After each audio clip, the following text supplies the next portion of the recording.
जय शिव शंभू दोस्तों। आज हम आपको महाशिवरात्रि के शुभ अवसर पर एक अनोखी कहानी सुनाने जा रहे हैं। यदि आपको यह कहानी पसंद आए तो कमेंट बॉक्स में ओम नमः शिवाय जरूर लिखें और साथ ही हमारे चैनल भक्ति गाथा संग्रह को सब्सक्राइब जरूर करें। तो चलिए कहानी को शुरू करते हैं। मित्रों, किसी गांव में एक ग्वाला अपनी पत्नी और 2 बच्चों के साथ खुशी खुशी रहता था। उसके पास कई गाय और बछड़े थे जिनकी देखभाल वह पूरी निष्ठा से करता था। वह रोज सुबह गायों को चराने ले जाता और उनका दूध निकालकर बेचता था, जिससे उसका घर परिवार चलता था। उसकी पत्नी बेहद समझदार और संतोषी स्वभाव की थी। वह घर की देखभाल करती और अपने बच्चों की परवरिश में पूरा ध्यान देती थी। उनके छोटे से घर में सादगी और प्रेम भरा जीवन था, जहां उनके बच्चे हंसी खुशी से बड़े हो रहे थे। उस ग्वाले की जो पत्नी सुधा थी, वो भगवान शिव की अनन्य भक्त थी। वह हर दिन शिव की पूजा आराधना करती थी, चाहे कुछ भी हो, लेकिन वह अपनी शिव के प्रति आराधना कभी नहीं छोड़ती थी। परंतु एक दिन उसकी पत्नी गंभीर रूप से बीमार पड़ गई और उसके इलाज के लिए ग्वाले ने उसका हर संभव इलाज करवाने की कोशिश की, परंतु वह बच नहीं सकी और उसका अचानक से निधन हो गया। अब इस घटना से ग्वाला पूरी तरह टूट गया। घर में सिर्फ वही था जो अपने दोनों बच्चों की देखभाल कर सकता था। मित्रों, एक पिता के लिए मां की भूमिका निभाना कठिन होता है। मां का स्नेह, ममता और देखभाल का कोई विकल्प नहीं होता। ग्वाले के लिए भी अपने बच्चों की देखभाल करना बेहद मुश्किल था। वह दिन भर खेतों और जंगल में गाय चराने में व्यस्त रहता और जब घर लौटता तो बच्चों के लिए भोजन तैयार करने तक की फुर्सत नहीं होती। अब बच्चों की स्थिति दिन पर दिन दयनीय होती जा रही थी। उसकी बेटी जो मात्र 10 वर्ष की थी, उसने धीरे धीरे घर की पूरी जिम्मेदारी अपने कंधों पर ले ली। सुबह उठते ही वह घर की साफ सफाई करती, चूल्हा जलाती और अपने छोटे भाई के लिए भोजन तैयार करती। वह अपने छोटे भाई जो लगभग 8 साल का था, वह उसका भी बहुत ध्यान रखती थी। मां के बिना उनके जीवन में गहरा खालीपन था, जिसे भरने की वे दोनों कोशिश कर रहे थे। दिन भर भाई बाहर खेलता या कभी कभी पिता की मदद करता था, जबकि बहन घर के सारे काम निपटाने के बाद अपनी मां की तरह ही भगवान शिव की पूजा में लीन हो जाती। हर रात दोनों मां की याद में आंसू बहाते, लेकिन फिर एक दूसरे का हाथ थामकर हिम्मत जुटाते और अगले दिन के लिए खुद को तैयार करते। ग्वाले की बेटी लगभग मात्र 10 वर्ष की थी और बेटा 8 वर्ष का। मां के गुजर जाने के बाद वे दोनों ही अपने पिता के सहारे रह गए थे। लेकिन समय के साथ ग्वाले को यह एहसास हुआ कि अकेले इन बच्चों की देखभाल करना उसके लिए कठिन होता जा रहा है। इसलिए कुछ समय बाद उसने दूसरा विवाह कर ली, यह सोचकर कि घर में नई मां आने से बच्चों को ममता और देखभाल मिलेगी। लेकिन ग्वाला की नई पत्नी स्वभाव से कठोर और स्वार्थी थी। उसे अपने पति के पहले विवाह से हुए बच्चे बिल्कुल पसंद नहीं थे। शुरू में उसने बच्चों के प्रति कुछ सहानुभूति दिखाई, लेकिन जल्द ही उसका व्यवहार बदल गया। वह बच्चों को डांटने फटकार लगी और उन्हें हर छोटी बड़ी बात पर प्रताड़ित करने लगी। धीरे धीरे ग्वाला भी अपनी दूसरी पत्नी के प्रभाव में आने लगा। उसने अपनी पत्नी की हर बात माननी शुरू कर दी और अपनी संतान की देखभाल से दूर होता चला गया। मित्रों, बच्चे अब पूरी तरह से अकेले पड़ गए थे। उनकी वह सौतेली मां अक्सर उन्हें भूखा ही रखती, उन पर अनगिनत काम लाद देती और अगर वे किसी भी काम में चूक जाते तो उन्हें बेरहमी से मारती पीटती। अब समय के साथ साथ ग्वाला भी बच्चों की तकलीफों को अनदेखा करने लगा, क्योंकि अब उसकी पूरी दुनिया उसकी नई पत्नी के इर्द गिर्द घूमने लगी थी। मासूम बच्चों के लिए यह समय बेहद कठिन था, लेकिन वे एक दूसरे का सहारा बनकर अपने जीवन की कठिनाइयों का सामना कर रहे थे। अब समय बीतता गया, बच्चे धीरे धीरे बड़े हो रहे थे। ग्वाले की दूसरी पत्नी के मन में उसके सौतेले बेटे के प्रति कोई स्नेह नहीं था। वह उसे बोझ समझती थी और हमेशा किसी न किसी बहाने से उससे पीछा छुड़ाने की कोशिश करती थी। वह आए दिन अपने पति से कहती, यह लड़का अब काफी बड़ा हो गया है, इसे घर में यूं ही बेकार बैठे रहने का कोई हक नहीं है। अब इसे जंगल में जाकर गायों और बछड़ों को चराना चाहिए। अब तक तुमने यह काम किया, लेकिन अब तुम्हें खुद जंगल में जाने की जरूरत नहीं है। यह अब इस जिम्मेदारी को निभाने के लिए पर्याप्त बड़ा हो गया है। उसकी बातों में दृढ़ता और कठोरता थी और ग्वाला भी अपनी पत्नी के प्रभाव में आकर उसकी बातों को अनदेखा नहीं कर सका। फिर एक दिन की बात है, ग्वाले ने अपनी पत्नी की बात मान ली और बिना अपने बेटे की भावनाओं की परवाह किए उसे जंगल में जाकर गाय बछड़ों को चराने का काम सौंप दिया। अब लड़का प्रतिदिन सुबह जंगल जाता था और दिन भर गायों को चराता और शाम को थका हारा घर लौटता। लेकिन उसे इस बात का सुकून था कि उसकी बहन उसकी देखभाल करती थी।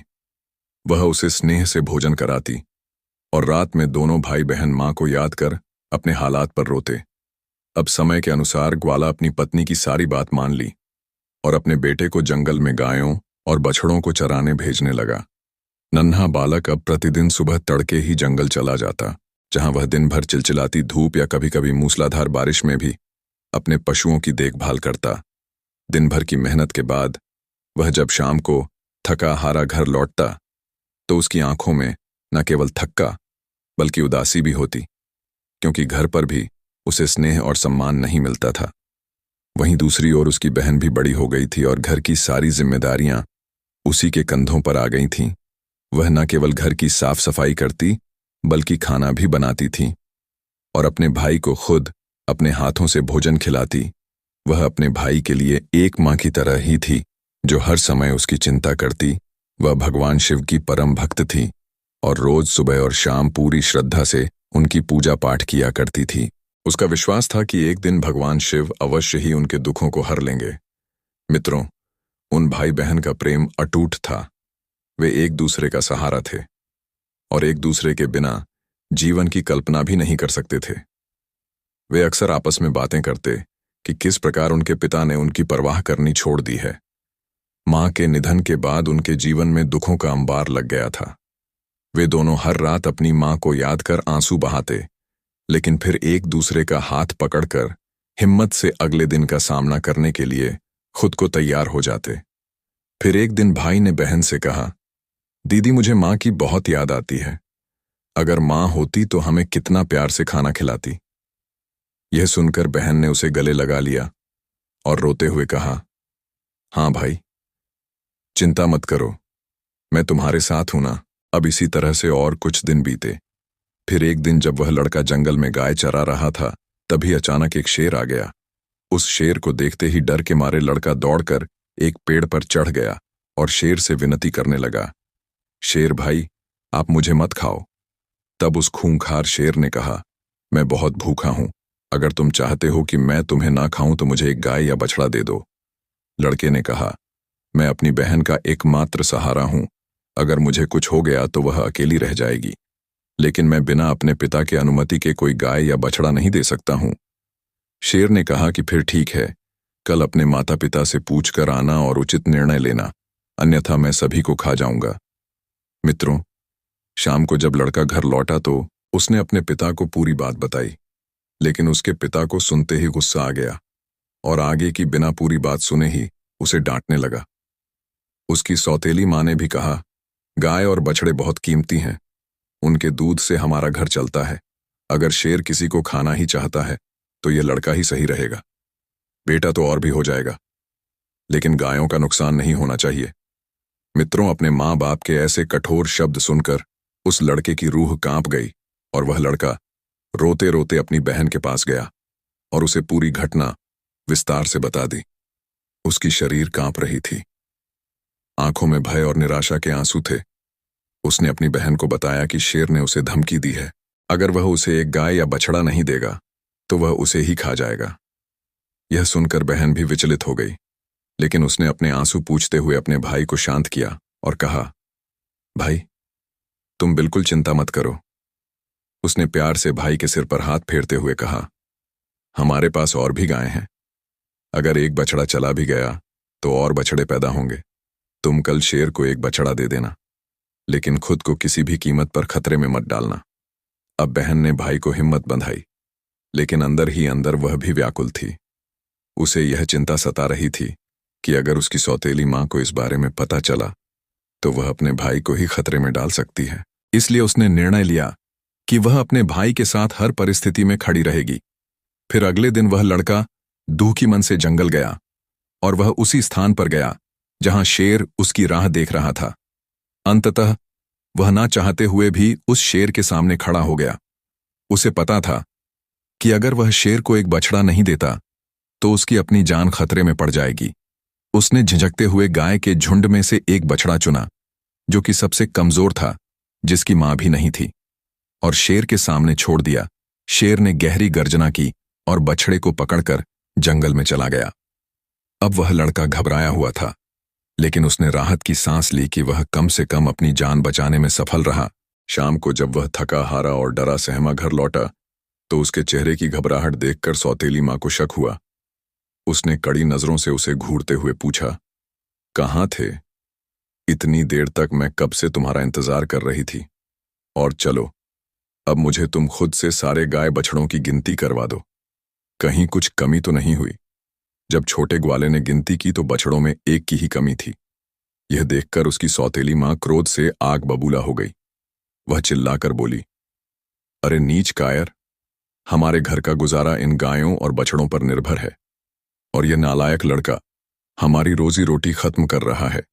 इसे शर्म नहीं आई कि यह हमारे कीमती बछड़े को जंगल में ही छोड़ आया।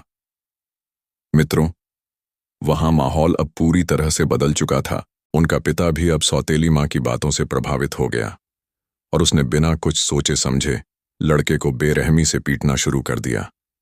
वह तब तक मारता रहा जब तक कि लड़का बेहोश होकर जमीन पर नहीं गिर गया। उसकी बहन यह सब देख रही थी, लेकिन वह कुछ करने में असमर्थ थी। उसके मन में गहरा दुख और गुस्सा उमड़ रहा था, लेकिन वह जानती थी कि अभी उसे धैर्य से काम लेना होगा। जब रात्रि के समय में उनके माता पिता सो गए, तो बहन धीरे धीरे अपने बेहोश भाई के पास पहुंची। उसने अपने आंसू पूंछते हुए पानी लाकर भाई के चेहरे पर छींटे मारे, जिससे वह धीरे धीरे होश में आया। बहन ने कांपती हुई आवाज में कहा, भाई, अब तुम्हें यहां नहीं रहना चाहिए। यह जगह तुम्हारे लिए सुरक्षित नहीं है। यह लो, यह अंगूठी मां की निशानी है। इसे पहन लो और इस घर को हमेशा के लिए छोड़ दो। अब उस लड़के की आंखों में आंसू थे, लेकिन बहन की दृढ़ता देखकर वह समझ गया कि अब उसे जाना ही होगा। भाई ने कहा, लेकिन दीदी, तुम्हें यहां अकेला छोड़कर कैसे चला जाऊं? बहन ने कहा, अगर तुम सुरक्षित रहोगे तो मैं सब सह लूंगी। बस हमें जीवित रहना है, चाहे कुछ भी हो जाए। आखिरकार भाई अपनी बहन की बात मान गया। जाने से पहले उसने बहन की कलाई में एक धागा बांधते हुए कहा, जब भी हम मिलेंगे यह धागा हमारी पहचान बनेगा। इसे कभी मत तोड़ना। मित्रों, अब आधी रात को ही उस सौतेली मां ने बच्चों के पिता से कहा, मुझे इस लड़के को खाना है, तुम मुझे इसका कलेजा लाकर दे दो। मुझे वह अभी चाहिए। उसका कोमल कलेजा खाकर ही अब मेरा मन शांत होगा। तब उस क्रूर पिता ने अपनी उस राक्षसी स्वभाव पत्नी के बहकावे में आकार अत्यंत निर्दयता से अपने बेटे को ही मार डाला और उसके टुकड़े टुकड़े कर दिया। फिर अगले दिन सुबह उसकी सौतेली मां ने उसकी सब्जी बना दी और उसे खाने के लिए बहन को भी बुलाया। मित्रों, जब बहन खाने को बैठी और उसने पहली ही निवाला उठाने के लिए हाथ बढ़ाया, तो उसकी नजर थाली में पड़ी एक उंगली पर गई। यह वही उंगली थी जिसमें उसकी मां की दी हुई अंगूठी थी। ये देखकर एक पल के लिए उस बहन की सांसें थम गईं, दिल की धड़कनें तेज हो गईं और उसकी आंखों से आंसू बहने लगे। उसे समझते देर न लगी कि यह उसी के भाई का मांस था, जिसे निर्ममता से मार दिया गया था। अब उसका पूरा शरीर कांप उठा, गला सूख गया और वह जोर जोर से रोने लगी, मानो जैसे कि उसके प्राण ही निकल गए हों। अब वह थाली छोड़कर तुरंत घर से बाहर भागी और सीधे नदी के किनारे पहुंची। उसने अपने भाई की आत्मा की मुक्ति के लिए भगवान शिव का स्मरण किया और पूरी श्रद्धा से प्रार्थना करने लगी। उसने अपने भाई की उंगली को दोनों हाथों में पकड़कर और कांपती आवाज में बोली, हे भगवान, मेरे भाई को मुक्ति दो, उसे शांति दो। वह निर्दोष था, फिर भी उसे इतनी कठोर सजा मिली। हे प्रभु, आप इतने निर्दयी क्यों हो गए हो? यह सारा दृश्य कैलाश पर्वत पर बैठे माता पार्वती और भगवान शिव देख रहे थे। तभी करुणा से भरे शब्दों से माता पार्वती ने कहा, हे स्वामी, अब आपको ही इन बच्चों की सहायता करनी होगी। कृपा करें स्वामी, कृपा करें। तब भगवान शिव बोले, हाँ देवी, मैं उनका साथ अवश्य ही दूंगा, तुम अब बस देखती रहना। मित्रों, वहीं दूसरी ओर जैसे ही उसने अपने भाई की उंगली को नदी में डाला, तभी एक चमत्कार हुआ। वह उंगली अचानक सुनहरे प्रकाश में बदल गई और देखते ही देखते एक सुंदर हरे रंग का तोता बनकर उड़ गया। वह तोता पास के एक पेड़ की डाल पर जाकर बैठ गया और मीठी आवाज में बोला, बहन मत रो, मैं तेरा भाई हूं। भगवान ने मेरी आत्मा को यह नया रूप दिया है। अब मैं हर समय तुम्हारे साथ रहूंगा, हर पल तेरी ही रक्षा करूंगा। बहन ने यह दृश्य देखकर श्रद्धा और खुशी से अपने हाथ जोड़ लिए और भगवान शिव को धन्यवाद दिया कि उन्होंने उसके भाई को एक नया जीवन दिया। अब आगे भाई ने अपनी बहन से कहा, अब इन लोगों के पाप का घड़ा पूरी तरह भर चुका है। वे निर्दोषों पर अत्याचार करते रहे हैं, अब उन्हें उनके कर्मों का उचित फल मिलेगा।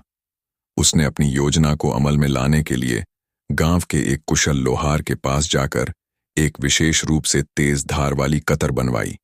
यह कटार इतनी तीक्ष्ण थी कि इससे कोई भी वस्तु आसानी से काटी जा सकती थी। अब वह पूरी तैयारी के साथ लौटा तो उसका हृदय बदले की अग्नि से जल रहा था। उसने धीरे धीरे अपने सौतेली मां और निर्दयी पिता की ओर बढ़ते हुए एक सुनियोजित योजना के तहत वार किया। पहले उसने अपनी सौतेली मां की आंखों पर अपनी तीक्ष्ण कतर से ऐसा हमला किया कि वह जोर से चीख उठी। उसकी आंखों से खून बहने लगा और वह दर्द से बिलखते हुए जमीन पर गिर पड़ी। उसकी असहनीय पीड़ा के बीच वह छटपटाने लगी और इधर उधर भागने का असफल प्रयास करने लगी। इसके बाद उसने अपने पिता की ओर रुख किया, जो पहले ही घबराहट में इधर उधर देखने की कोशिश कर रहा था। लेकिन जब तक वह कुछ समझ पाता तब तक बेटे ने कतर से उसकी आंखों पर भी जोरदार वार कर दिया, जिससे वह भी अंधा हो गया और दर्द से कराहने लगा। अब दोनों ही अत्याचारी एक दूसरे से टकराते हुए भागने लगे, लेकिन उनके लिए अब कोई रास्ता नहीं बचा था। उनकी चीखें पूरे घर में गूंजने लगीं, लेकिन इस बार उनकी चीख पुकार को सुनने वाला और उन पर दया करने वाला कोई नहीं था। मित्रों, अब भाई ने अपनी बहन की ओर देखा, जो उसकी ओर गर्व और राहत भरी आंखों से देख रही थी। उसने अपनी कटार को एक ओर फेंका और बहन का हाथ पकड़कर कहा, अब हम इस अन्याय के घर में नहीं रहेंगे। हमारा जीवन अब एक नई दिशा में जाएगा, जहां कोई हमें कष्ट नहीं देगा। तुमने निर्दोषों पर अत्याचार किया है, तुम्हें इसका दंड मिलना ही था। और भाई ने गुस्से में कहा। उनकी करुण पुकार भी अब उसे विचलित नहीं कर रही थी। अंततः वह अपनी बहन के साथ वहां से निकल गया, यह जानते हुए कि न्याय पूर्ण हो चुका था और अब उनका जीवन एक नई दिशा में आगे बढ़ सकता था। इसके बाद भाई ने अपने उन अत्याचारी माता पिता को उनके ही पापों की सजा देने का दृढ़ संकल्प लिया। उसने पहले उन्हें उनके द्वारा किए गए सभी अन्याय की याद दिलाई कि कैसे उन्होंने अपनी ही संतान पर अत्याचार किए, निर्दयता से अपनी सौतेली मां के इशारे पर उसे प्रताड़ित किया और आखिर में उसकी जान लेने की साजिश रची। फिर कुछ ही समय में वे दोनों वहीं धराशायी हो गए। उनका अन्यायपूर्ण जीवन समाप्त हो गया। पूरे घर में एक अजीब सी निस्तब्धता छा गई, जैसे वर्षों से सहे जा रहे अन्याय और अत्याचारों का अंत हो गया हो। रक्त रंजित भूमि पर पड़े वे दो निर्दयी शरीर इस बात का प्रमाण थे कि अन्याय कभी टिक नहीं सकता। भाई बहन एक दूसरे को देखकर भावुक हो उठे। उनकी आंखों में आंसू थे, लेकिन इस बार वे आंसू दुख के नहीं, बल्कि राहत और नए जीवन की उम्मीद के थे। भाई ने अपनी बहन का हाथ थाम कर कहा, अब हमें डरने की जरूरत नहीं है।